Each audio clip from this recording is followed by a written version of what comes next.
Саидали Маъмур, шоири шинохтаи тоҷик, рӯзи 24 июл дар синни 77 дар шаҳри Душанбе даргузашт. Шоир 2 ҳафта инҷониб аз бемории COVID-19 ранҷ мебурд. Дар як моҳи ахир писар ва ҳамсари ӯ низ аз ин беморӣ фавт диданд.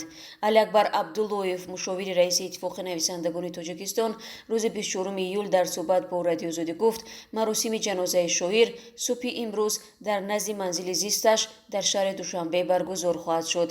Аз ин қабл рӯзи 2 июл ягона писари шоир Фарзони Маъмури 43-сола ва 26 июн завҷааш Роҳат дар синни 72-солагӣ даргузаштанд. Гуфта мешавад, ҳарду ҳам ба бемории COVID-19 гирифтор буданд.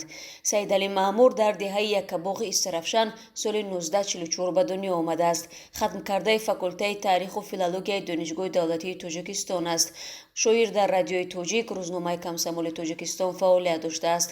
Солҳои охир мудири шӯрои назми Иттифоқи нависандагони Тоҷикистон буд.